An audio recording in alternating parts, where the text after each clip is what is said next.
tenemos un paciente en la emergencia o en la consulta o en el centro médico con un dolor torácico que sugiera mucha isquemia de miocardio, entonces tenemos que hacer una evaluación rápida dentro de los primeros 10 minutos, ¿no? Debemos, digamos, tomar una historia del dolor torácico en forma rápida, ¿no? Ver sus antecedentes, si es un paciente pues, que tiene enfermedad coronaria ya diagnosticada, o nunca tuvo, o si es un diabético, o si es un fumador, ¿no? O sea, los factores de riesgo en este caso, preguntar a un paciente son de mucha importancia, porque eso nos va a orientar a pensar si este paciente es de alto riesgo de tener enfermedad coronaria o no. Entonces la historia, ¿no?, del dolor de pecho y los antecedentes con los factores de riesgo son cosas, digamos, muy determinantes para hacer el diagnóstico, ¿no? Dentro de esos 10 minutos también tenemos que rápidamente tomar un electrocardiograma y saberlo interpretar, ¿no? Y durante también ese pequeño lapso de tiempo tenemos que averiguar si el paciente es susceptible de que esté sufriendo alguna complicación, ¿no? Como por ejemplo un edema pulmonar, o de repente una ruptura del músculo papilar, o una insuficiencia cardíaca incipiente, etcétera, etcétera, ¿no? Debemos tener la capacidad en ese corto tiempo de evaluar si el paciente está sufriendo o tiene riesgo de hacer alguna complicación, ¿no? Ahora, dentro de los exámenes de laboratorio, aparte del electrocardiograma de 12 derivaciones, tenemos que obtener enzimas cardíacas, ¿no? Inmediatamente que un paciente ingresa a una unidad de dolor torácico, a una unidad de shock trauma en la emergencia, aparte del electrocardiograma que debe ser tomado rápidamente entre los 10 primeros minutos, hay que llamar al laboratorio para obtener enzimas cardíacas, ¿no? Obtener también una hemoglobina hematocrito. Es importante este paciente con un grupo sanguíneo, porque lo vamos a anticoagular probablemente, y nosotros tenemos que saber cuánto de hemoglobina tiene y qué grupo sanguíneo puede tener, porque es un paciente que lo vamos a anticoagular y puede ser susceptible de algún sangrado, ¿no? Debemos tomarle también una muestra para determinar urea creatinina, que es algo importante en relación a saber cuál es el estado de la función renal, para saber más o menos qué cantidad de fármacos vamos a administrar, ¿no? Por ejemplo, en heparina, en pacientes con función renal comprometida tenemos que darle no dosis completa sino media dosis, ¿no? Para evitar, digamos, las complicaciones del uso inadecuado de los anticoagulantes, ¿no? La glucosa, obviamente, no los pacientes que tengan sospecha de diabetes mellitus, pero realmente en todos los pacientes se deben tomar la glucosa. Un perfil de coagulación para saber más o menos en qué estado está el paciente, ¿no? Si tiene un adecuado fibrinógeno, si tiene un tiempo de coagulación normal. Y la placa de tórax también, que no debe faltar en una evaluación de emergencia, porque eso nos va a decir más o menos qué grado de compromiso de la función ventricular tenga el paciente, ¿no? Un paciente, por ejemplo, que tiene una placa de tórax con un pulmón congestivo, pues eso nos está hablando de una isquemia importante que le está produciendo insuficiencia cardíaca al paciente, ¿no? O versus una placa de tórax que es normal, en el cual no se ve ningún signo de congestión, y lo cual nos informa que un paciente de repente no tiene una isquemia tan extensa que le está produciendo disfunción ventricular, ¿no? Obviamente, dentro de todos, digamos, esos parámetros, además tenemos que darle los primeros cuidados al paciente, que poner una vía endovenosa, monitoreo cardíaco con un monitor electrocardiográfico, colocarle enzimas, colocarle oxígeno, ¿no? Dependiendo también del estado, cómo se encuentra el paciente, ¿no? Y una de las primeras medidas que hacen la mayoría de centros es darle una aspirina, ¿no? Moler una aspirina de 500, ¿no? Y dárselo con un poco de agua como dosis inicial, ¿no? Y después también, obviamente, si hay mucho dolor, pues se le pueden administrar nitratos sublinguales, ¿no? Entonces eso hay que hacerlo en forma rápida, tratando, digamos, de evitar algunas equivocaciones, ¿no? Entonces, en el paciente pues, con dolor sugestivo de isquemia, ¿no? Cuando ya tenemos el electrocardiograma inicial, vamos a tener tres cosas que, digamos, observar o que buscar, ¿no? Un paciente que tenga un cuadro clínico sugestivo de una isquemia aguda, ¿no? Uno es, en el electrocardiograma, buscar la elevación del ST, ¿no? Buscando que sea pues, un síndrome coronario agudo ST elevado, ¿no? En segundo lugar, si no tiene ST elevado, hay que buscar entonces más bien al revés, infradesnivel del ST o ondas T negativas isquémicas, que nos esté hablando de un síndrome coronario agudo ST no elevado. Y la tercera posibilidad es que de repente tenga un electrocardiograma no diagnóstico, o sea que no tiene ni ST elevado, no tiene tampoco alteraciones del ST ni de la onda T, sino es un electrocardiograma pues, con cambios de repente inespecíficos, ¿no? Y donde de repente necesitemos más elementos para hacer un diagnóstico de isquemia. Entonces, en esa situación, ¿no?, en el electrocardiograma tenemos que buscar estas tres cosas para tomar una decisión, porque el Zika-ST elevado tiene un tratamiento ya definitivo, así como el Zika-ST no elevado, ¿no?, que son parecidos, pero que no son iguales, ¿no?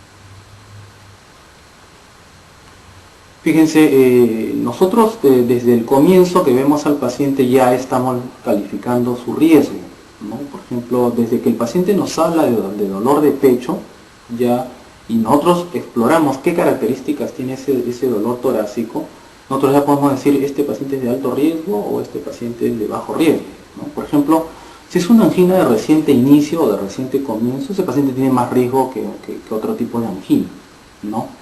O un paciente que tiene una angina estable y que bruscamente ha cambiado el patrón de la angina, ¿no?, que ha empeorado en los últimos días, eso le llaman también cambios en el patrón o una angina progresiva, ¿no? Digamos que esa connotación también tiene más riesgo para el paciente, ¿no?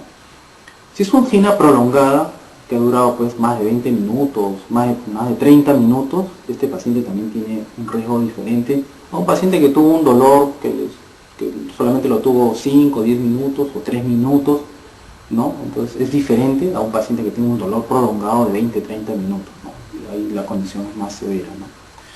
Y la compañía de signos neurovegetativos también es otra cosa importante. Si el paciente está con náuseas, ¿no?, o de repente sudoración fría en todo el cuerpo, ya eso también trae la connotación de que el cuadro de repente es mucho más severo, ¿no? El paciente tiene más riesgo, ¿no? Entonces solamente con los síntomas nosotros podemos ir viendo este paciente qué riesgo tiene, ¿no? Mirando el electrocardiograma también lo mismo, podemos estratificar el riesgo, ¿no? A veces hay pacientes que vienen con un cuadro muy sugestivo de una isquemia aguda y no tiene alteraciones en el electrocardiograma. Es un electrocardiograma completamente normal. Eso puede ocurrir, ¿no?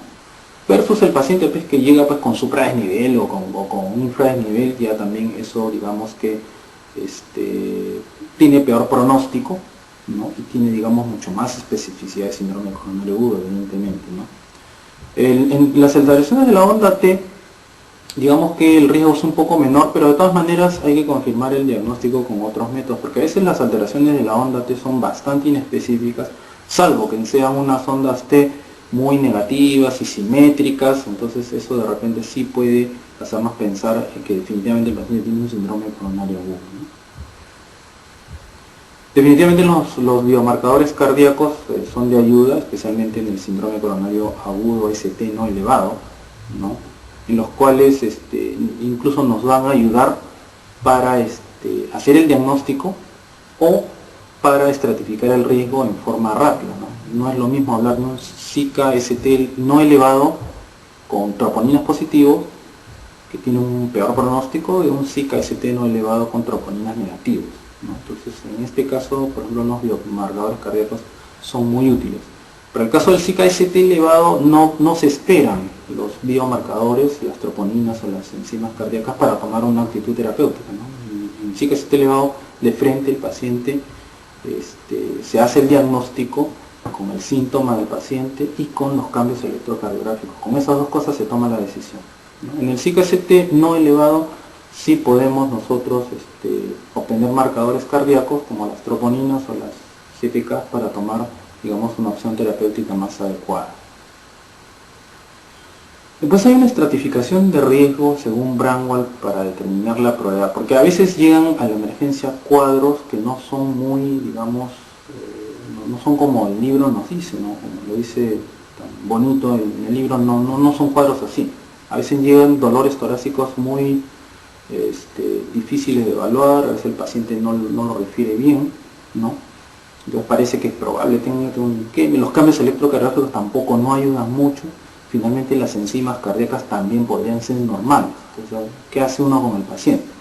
Bueno, entonces Braunwald desarrolló este sistema en el cual incluye pues la historia clínica del paciente con los síntomas, que pueden ser sugestivos o no sugestivos, ¿no? Incluye también datos del examen físico, ¿no?, en el cual pues, se pueden encontrar cambios en las funciones vitales, soplos cardíacos, etcétera, etcétera, ¿no?, y las alteraciones en el electrocardiograma, ¿no?, y las integra ¿no? Junto con los marcadores enzimáticos para decir, bueno, este paciente tiene alta probabilidad de síndrome coronario agudo, tiene baja probabilidad o probabilidad intermedia, ¿no? Cuando usualmente no hay, digamos, mucha semiología en el paciente o digamos los datos no son muy completos, ¿no? Muy bien, entonces en este cuadro, que ya lo hemos visto anteriormente, observamos cómo el síndrome coronario OST elevado, ese tiene su tratamiento, ese no lo vamos a revisar ahora, ¿no?